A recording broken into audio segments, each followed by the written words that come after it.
é um vírus bastante novo, ele é recente do ponto de vista clínico e ainda não alcançou nenhum ano, né, de conhecimento a respeito que nós temos a respeito desse vírus.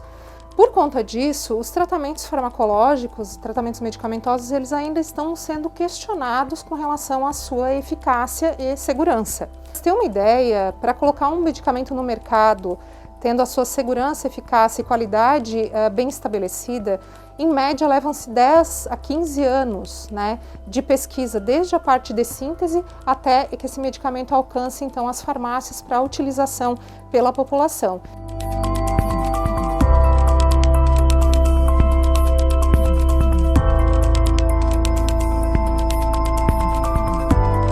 Desde o início da infecção, tem sido discutida uma série de medicamentos que podem possivelmente ter um efeito sobre o vírus. Acho que alguns são de conhecimento mundial, como por exemplo a cloroquina e a hidroxicloroquina. Nós temos outros, né, como por exemplo a ivermectina, a nitazoxanida, que são medicamentos que estão sendo testados ou que já foram testados. Começando a falar a respeito da hidroxicloroquina e da cloroquina, né? É um medicamento conhecido, é um medicamento utilizado para uma série de doenças, como por exemplo doenças reumáticas, como por exemplo para a malária, e que foi suposto que tinha atividade para o Covid. É importante salientar que várias pesquisas já foram realizadas com relação a esse medicamento no mundo inteiro e, infelizmente, o medicamento comprovou-se que não tem eficácia clínica para o tratamento da Covid-19.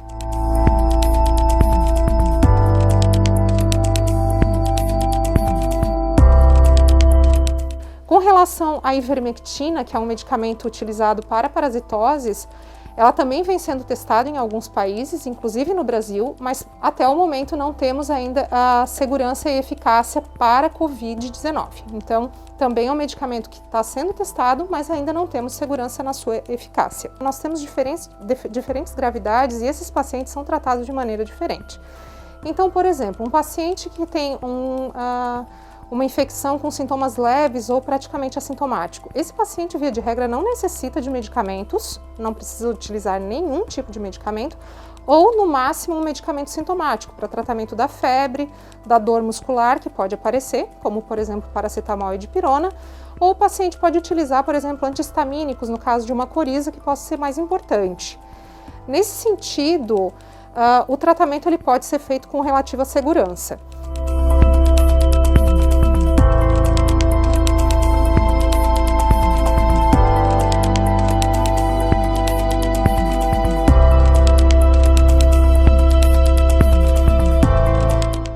Um paciente no estado mais grave ou gravíssimo, ele pode ter uma tempestade inflamatória, que a gente chama. Essa tempestade inflamatória, muitas vezes, ela pode ser tratada com medicamentos como, por exemplo, os corticoides, que é, por exemplo, a prednisolona. Ela pode ser útil, ou a dexametasona também, que é um outro corticoide, pode ser útil no tratamento dos casos graves, porque vai controlar essa tempestade inflamatória. Outros casos onde, por exemplo, o paciente pode ter uma coagulação intravascular e isso pode, inclusive, evoluir para óbito, pode ser utilizado, por exemplo, medicamentos como anticoagulantes.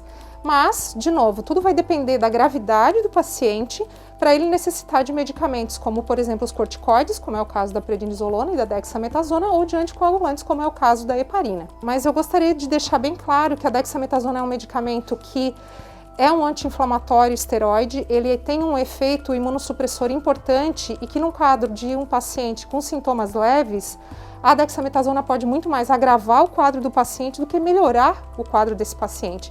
Ele é útil nos casos graves onde a inflamação é importante, mas ele pode ser perigoso num paciente leve porque, como ele é imunossupressor, pode agravar a doença.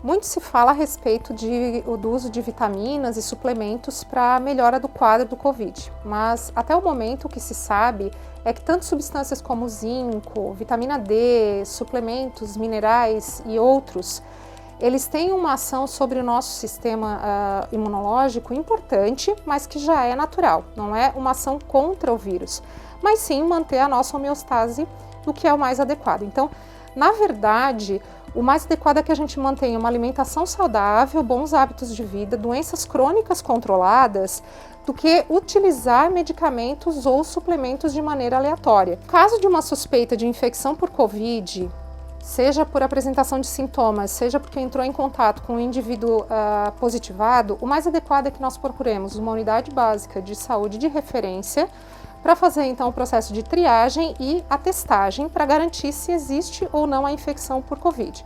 Não é adequado que se use medicamentos por conta própria.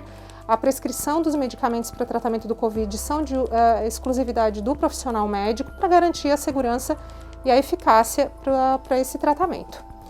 Então, a grande recomendação que a gente precisa ter hoje é manter os cuidados não farmacológicos de distanciamento social, uso de máscaras, uso do álcool em gel, a lavagem de mãos e evitar situações onde a gente pode ter aglomero de pessoas. Então, essas são as recomendações gerais e evitar, então, o uso de medicamentos por conta própria.